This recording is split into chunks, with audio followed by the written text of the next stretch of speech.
Hi everybody, my name is Shannon and welcome to my channel, Another Yarn. Thank you so much for joining me today. If you'd be so kind, before you leave, go ahead and hit that like and subscribe button so you can come back and visit me and you'll know when I pop up videos. Today's Friday, Fun Size Friday, and I like to make like little bite-sized creatures, right?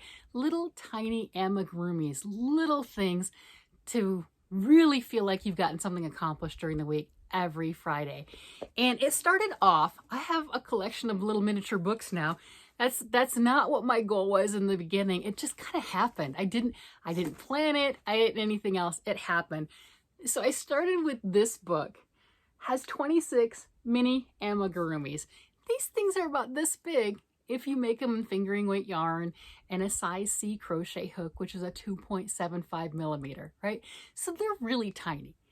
But if you've been around a while, you know you don't have to use the materials that a pattern says, right? That's a 100% suggestion. Your creature will be bigger or smaller depending on the yarn you use. Not a big deal. It's okay. It's all right. It's okay. So this was my first book, right? And I've made quite a few in this one. Well, I didn't get through all of it yet. I think if I would have done one a week in just this book, it would take me all the way to the end of the year. Because there's 26, it's going to take 6 months, right? Well, this book is part of a series. They've got multiple. My goal was to maybe get through the first book of, look at all those cool colors, those cool designs, right? Get through the entire first book and then move on to the second book. I couldn't. It's too exciting. It was, so I got this one.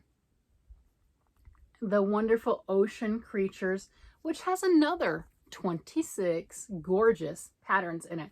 And I got this one, and last week I made the little turtle and gave that away. My daughter got the turtle, and there's a story behind that turtle, right? So she got that, and it was just absolutely adorable. And, you know, they're so much fun.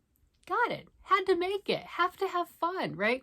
And then I went to lunch with a couple of my knitting friends, and Rose got to the table, and she just, without looking, nonchalantly sits this on the table and slides it over to me. That's right, book number 3, and this one has the birds. I didn't have that. She didn't realize I didn't have this one, but she, obviously something in her, she saw it, thought it was adorable, thought of me, and gave it to me. That's a cool friend. Look at those. I mean, how cute are those? And this one is adorable too. Oh, they're all adorable. But it says it has 25 patterns. Yeah, it does. 25 bird patterns and 1 egg. So I thought that was cute. So they all of them have 26 patterns. So then my I'm going to work through one book has just exploded to, I've got a lot of choices. And then I decided, you know, I don't have to just stay within the books. I started making other little mini amigurumi, and they were so cute. There are so many content creators and YouTubers who have these free tutorials that are absolutely gorgeous. So I think in future weeks, I might not work out of just the book. I've made cute little dragons. I've made all sorts of fun stuff. There are some really cool designs. So I'm going to deviate a little, you know, as I see fit, as I make things. And it's fun to do these because, again, they're little bite-sized projects. You can get them done pretty quick. You know, some of the amigurumis are bigger, right? And they take more time. These are really tiny little things. Like the first book, the bodies of these are like 18 single crochets. So they're really small. That's, you know, little bite-sized chunks. And if you want that sense of accomplishment, and if you don't want to keep all of the little things that you make, put a little note on them, like the Random Acts of Kindness Facebook group, the Random Acts of Crocheted Kindness Facebook group. They've got little poems that you can attach, put anything you want. Basically, the gist is, if you find this, it's not lost. Pick it up, take it home if it makes you happy, something along that line. And they'll have the link back to the Facebook group, and people will post pictures of the things that they have found. So if you make these and you don't want to keep them, drop them all over your town and put that little note on them, and just imagine that person picking them up and finding them, especially little kids, and really brightening their day. So that's what I was looking at. Well, I was sitting there thinking, what am I going to make this week? And I had next to me some of the yarn that I got in my mystery yarn challenge. I got some Red Heart Super Saver in a pale yellow, and I got some Premier, anti-pilling Premier in a worsted weight in a nice white color. I'm like, oh, I'm flipping through my little book, and I decided I'm going to do something in my little animal safari book, and I thought this one was cute. What do you think? Did I do it? Did I do it? I don't know. I think it's kind of cute. There we go. You get just the nose, the little eyeballs. So I thought this one was cute. Let's see. I think it's called, is it the butterfly fish, the angel fish? What is that one? I mean, I thought they were pretty similar, like that one and this one, right? But it does have a different tail end. It's not as bright yellow, but we know you can make things any color you want to, right? And I thought that was really kind of cute.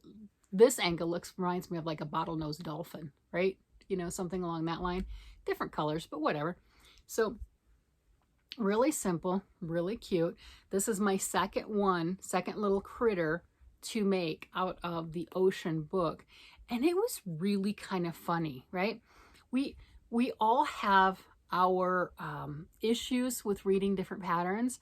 Some of them are just so smooth and they're easy and it's natural and it's comfortable. There's no problem with it.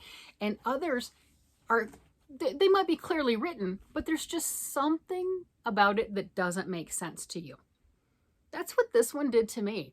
I'm not gonna lie. It's all single crochet, so it's not difficult stitch. Well, there's a couple little things on the fin that are not, but you know, the majority of it's single crochet, right? Really, really easy. And you know, they have that for striping in for the colors. So I did that cream, 2 rows of the yellow, increased a little bit more for that white again, increased for the yellow, white, and then working on the yellow. And the instructions, I do not understand why it was difficult for me, and for no reason. It's not hard. It was no reason for it to be difficult. You have this, you know, tube at this point, right? You know, right here. And it talked about doing, you know, 6 stitches, skip a whole bunch and doing another 6. I'm like, but we got 24. It doesn't make sense. What they're doing is you've got this big round. So then they're telling you, you're just doing right here and you're just going, you're changing it. Instead of going around all 24, right? You're going to go around just the 12 right here and make this little piece. I don't know why that wasn't clear to me.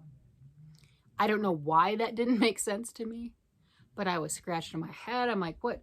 How do you get the white thing in? How do you get the fin in? I don't understand. No, what they were doing is making just this portion, and then you come back and you make this one, just add the couple rows here, and then you make your little white fin. It wasn't hard. I made it hard. I was making it really hard. I'm just like, I could not envision for the life of me, I could not figure out what they were talking about, which is, you know, sometimes you have to set the pattern down, set the book down, walk away, come back, read it again later, and it'll make sense. But it wasn't difficult. It really, really wasn't. It was totally me. It was user problems. It was me. And I don't understand why I didn't understand that. It makes no sense. I'm like, it's just, look, you're working in this half and then you're working this half. It's easy. It's okay. I think I spent almost as much time trying to figure out these 2 little bumps as I did making the whole fish. Like, that's crazy. That doesn't make a lot of sense. But I had fun with it. It's another little thing. I think I might end up, I do have grandkids. If they're not interested, sometimes they like the things I make. Sometimes they claim them. Sometimes they don't. If they're not interested in them, I'm going to attach those little 3x5 cards or some note or something like this and put them in Ziploc bags and drop them little places, you know, wherever I go. And one of the reasons you put the note on there is, you know, if a child picks it up, the parent sees the note, oh, the kid can have it, right? You know, because you know, you want to make sure your kid's not inadvertently shoplifting, right? You know, that type of a thing, or picking things up that belong to someone else. But that note clearly states that, you know, if you found me and I make you happy, you know, take me home, something like that, right? But it says, I'm not lost. You can have me. You can take me home. And I think that's just a really a fun, cool sentiment. And if, you know, like me, you're making a bunch of little things, make someone happy. There you go. Just enjoy that. And the other one too, if you didn't see some of the other videos, you can make a bunch of these things, you know, whatever. If you wanted to do all sea creatures, make all sea creatures and make a mobile, right? You know, make something, you know, big circle and everything, and have different fish hanging down from different levels. The fish, the squid, the whale, the whatever. So there's a lot of different options. If you wanted to keep them, by all means do that. Lots of different things that you can deal with. If you wanted to make them in smaller yarn, keychains. Although I've seen keychains and people have things this big on it, and it's light enough so it's not going to pull your keys out of your socket. But you know, so many options, so many opportunities that you can do with fun stuff like this. Anyway, guys, I'm going to let you go. You guys have a great and wonderful day. Let me know what you're working on, what you're making, and have a wonderful time. Have a great day, night, evening, whatever it happens to be. Bye-bye.